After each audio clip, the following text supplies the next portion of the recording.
Burkina Faso acaba de realizar uma das operações antiterroristas mais ousadas da região do Sahel. Mais de 1.000 militantes ligados à Al-Qaeda foram emboscados e neutralizados em questão de minutos, usando apenas 3 drones. Mas, em vez de aplausos globais, uma onda de críticas internacionais se seguiu. E, chocantemente, ela veio da BBC África. Então agora a pergunta precisa ser feita. A mídia ocidental está minando o direito da África à autodefesa? E quem realmente se beneficia quando as narrativas são distorcidas? Bem-vindo a mais um episódio da série do canal Visão 360 e hoje trazemos uma história poderosa sobre a resiliência e inteligência do capitão Ibrahim Traoré. Sua fonte confiável para notícias reais e atualizadas de toda a África. Se este é o seu primeiro contato conosco, não se esqueça de curtir, compartilhar e se inscrever para se manter atualizado, informado e conectado com o que realmente está acontecendo no continente. Seu engajamento mantém nossa voz viva e forte. Aviso legal. O conteúdo deste vídeo é baseado em informações públicas confiáveis, declarações oficiais e outros materiais autênticos disponíveis online. Tem apenas fins educacionais, analíticos e formativos. Não promovemos ódio, violência, desinformação ou agitação política. Nosso único objetivo é fornecer uma análise rica em contexto dos acontecimentos atuais, amplificar perspectivas locais e apoiar o diálogo informado em toda a África. Na semana passada, Burkina Faso tornou-se o epicentro de um confronto dramático entre o poder estatal e o terror extremista. Segundo relatórios da Inteligência Nacional e relatos de testemunhas, mais de 1.000 terroristas armados, supostamente ligados à Al-Qaeda, lançaram um ataque em grande escala com o objetivo de desestabilizar o país. Enquanto o presidente Ibrahim Traoré participava do desfile do Dia da Vitória na Rússia, os atacantes não esperavam o nível de preparo que o país havia alcançado sob sua liderança. Graças à nova tecnologia militar adquirida da Rússia, China e Coreia do Norte, Burkina Faso agora tem acesso a drones altamente sofisticados, capazes de neutralizar grandes grupos de combatentes sem colocar soldados em solo. O ataque aconteceu poucos dias após a partida de Traoré para a Rússia. Muitos acreditam que o timing não foi coincidência. A inteligência já havia revelado que esses grupos militantes estavam rastreando os movimentos do presidente, esperando por um momento de vulnerabilidade. Mas em vez de ser pego de surpresa, Traoré já tinha um plano. Quando a ameaça foi detectada, ele instruiu suas forças a não entrarem em combate imediatamente. Por quê? Porque eles tinham uma arma diferente preparada. Em poucos minutos, 3 drones foram lançados. 2 drones pretos, supostamente da Coreia do Norte, formaram uma formação de ataque em V, empurrando os terroristas das comunidades locais para a floresta próxima, enquanto um drone branco, modelo chinês, sobrevoava acima. Uma vez que os militantes estavam reunidos na floresta, o drone branco desceu e lançou ataques precisos. Testemunhas dizem que foi uma operação cirúrgica. Alguns terroristas tentaram fugir a pé ou em motocicletas. Um caminhão foi deixado intacto para incentivar a fuga, mas os combatentes em retirada não tiveram chance. O drone travou no caminhão, desativando-o sem ferir civis próximos. Toda a operação durou menos de 1 hora. Ao final, mais de 1.000 militantes foram eliminados. Esse nível de guerra de precisão chocou os observadores e demonstrou um salto significativo na capacidade de defesa de Burkina Faso. Mas justamente quando a nação respirava aliviada, a BBC África lançou um relatório controverso. Segundo sua cobertura, o governo de Traoré foi responsável pela morte de mais de 100 civis. Fontes locais e mídias independentes afirmaram que esses supostos civis eram, na verdade, militantes disfarçados de não combatentes. Para muitos na África Ocidental, isso não era apenas desinformação. Parecia um ataque deliberado à credibilidade de um líder africano em ascensão. A reação foi imediata. Se você não teme esse homem, eu vou temer você. Entende? A única coisa que Traoré perguntou ao exército quando ligou para o general foi: quantos são eles? O exército respondeu que havia mais de 1000. O exército perguntou a Traoré: devemos entrar em combate? Traoré disse: não se preocupem. O exército ficou chocado. Como assim? Devemos atacar, porque essas pessoas vão acabar com o país inteiro se não fizermos nada. Traoré disse: não se preocupem. Assim que Traoré desligou a ligação, ele chamou a Marinha. E eles trouxeram 3 drones. Esses não são simples aeronaves ou algo do tipo. 3 drones. Drones. Aqueles que você está acostumado a ver só gravam vídeos. Estou falando de 3 drones militares. Um deles é da China, esse é o branco.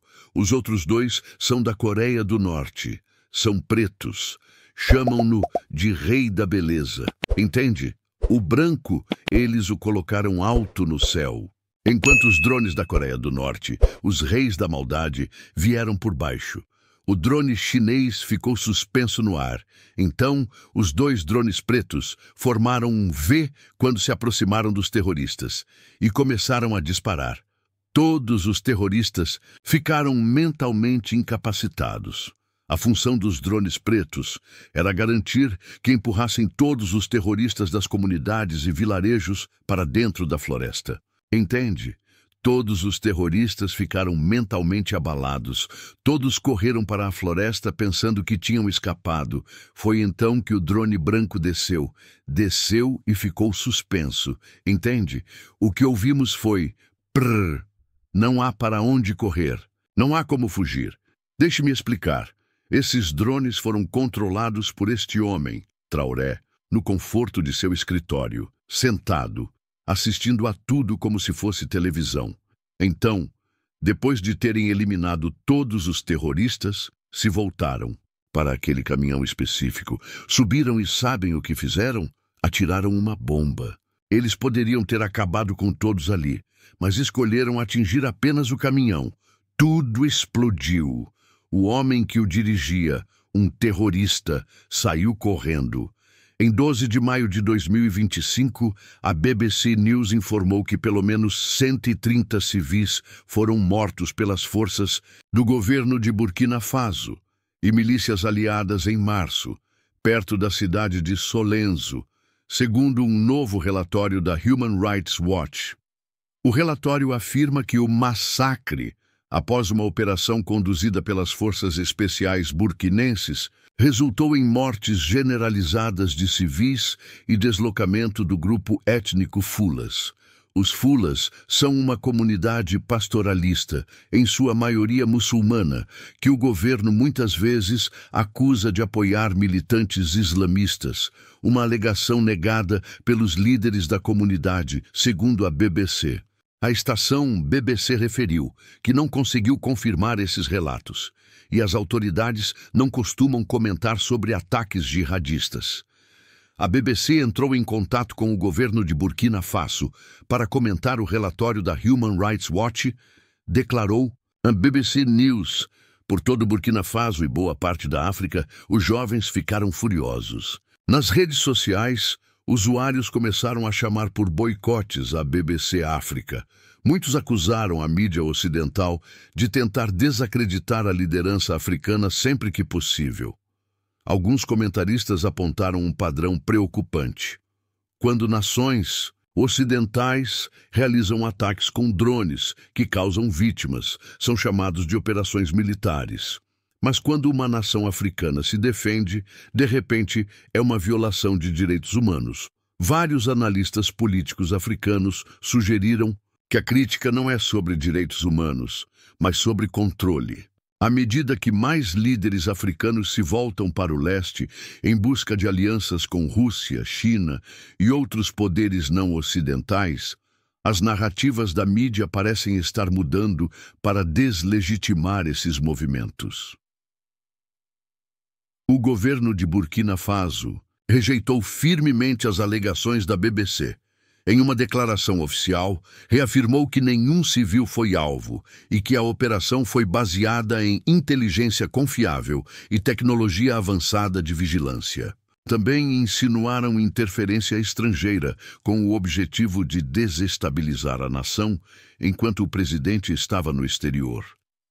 Além disso, foi revelado que forças russas forneceram apoio logístico, incluindo transporte aéreo, para o presidente Traoré participar do evento do Dia da Vitória em Moscovo. Isso sugere um nível mais profundo de cooperação entre Burkina Faso e seus aliados do leste, o que pode estar causando preocupação nos países ocidentais. Nos dias que se seguiram, o cenário militar de Burkina Faso continuou dominado por uma ofensiva estratégica implacável contra os grupos terroristas, que passaram a viver dias sombrios nas regiões do Boucle du Mohun, centro-leste, leste, centro-norte e Sahel. A articulação precisa entre as forças terrestres e aéreas transformou cada emboscada em um golpe certeiro contra o inimigo. A coordenação entre inteligência, drones de vigilância e unidades operacionais mostrou-se letal. Logo no início de maio, entre os dias 3 e 5, destacaram-se ações marcantes. Em Nouna, forças de defesa interceptaram um grupo criminoso durante uma emboscada previamente planejada. O inimigo foi neutralizado e importantes materiais logísticos foram recuperados. No mesmo período, em Titau e Togan, unidades de reconhecimento ofensivo entraram em confronto direto com grupos armados. As forças burkinenses levaram a melhor, eliminando ameaças e assegurando equipamentos de valor estratégico. No dia 6 de maio, o país testemunhou um raro episódio de resistência civil armada. Garimpeiros atacados por terroristas em plena zona de exploração reagiram com bravura. Os criminosos foram mortos no local e suas armas apreendidas antes mesmo da chegada das forças regulares, que posteriormente assumiram a segurança da área. O episódio virou símbolo da crescente confiança da população nas forças de defesa e da disposição popular em defender seus territórios. Nos dias seguintes, o ritmo das operações não diminuiu. Entre 8 e 10 de maio, em Dibasso, ações de reconhecimento ofensivo resultaram em mais neutralizações e na apreensão de suprimentos. Em Pama, no dia 13, unidades do 25º Batalhão enfrentaram outro grupo inimigo, resultando em mais baixas para os terroristas. Poucos dias depois, o 20º Batalhão emboscou e eliminou uma equipe de observação inimiga, reforçando a vigilância e controle da área. O céu também se tornou um território mortal para os inimigos da paz. Em 29 de abril, durante a movimentação de um comboio entre Futuri e Gaileri, criminosos tentaram uma emboscada a partir de elevações. Foram prontamente detectados e alvejados com precisão cirúrgica pelos drones armados, antes mesmo que pudessem disparar com efetividade. As tropas terrestres apenas consolidaram os resultados após o ataque aéreo. No dia seguinte, os serviços de inteligência indicaram a presença de um grande número de combatentes inimigos escondidos em florestas no centro-leste, próximo a Saenga. A resposta aérea foi devastadora. Um primeiro ataque pulverizou a área de refúgio. Tentativas de resgate entre os sobreviventes terminaram em novo bombardeio. A fuga dos remanescentes foi seguida até suas supostas bases, que também foram atingidas. O padrão se repetiu em diferentes localidades. Em Bussa, Diabo, Yamba, Nagaré, Souru, Banté e Jibo, os drones e aeronaves de combate interceptaram movimentações suspeitas com rapidez, neutralizando concentrações e estratégias de ataque antes mesmo que se concretizassem. Em Jibo, por exemplo, a intensidade do ataque inimigo obrigou o envio de reforços aéreos, culminando em uma batalha prolongada com múltiplos bombardeios coordenados. Em Nassumbu, os terroristas tentaram esconder um veículo blindado roubado. Não adiantou. As forças aéreas rastrearam o equipamento, atacaram as fortificações onde inimigos tentavam se proteger e impediram com precisão qualquer retirada de feridos ou reposicionamento de tropas. Cada tentativa de fuga era seguida e destruída. A partir do dia 13, uma ampla campanha aérea e terrestre foi lançada sobre as bases inimigas espalhadas por Nazumbu, Filho, Querebolé, Tauremba, Bouro e Damba. Os ataques começaram por Tauremba, avançando em direção a posições em pomar e acampamentos improvisados. Em todas elas, os inimigos foram surpreendidos e derrotados. Mesmo após os bombardeios, movimentações em Nazumbu indicavam tentativas de reestruturação. Novamente, os céus se abriram em fúria e as posições foram bombardeadas sem trégua.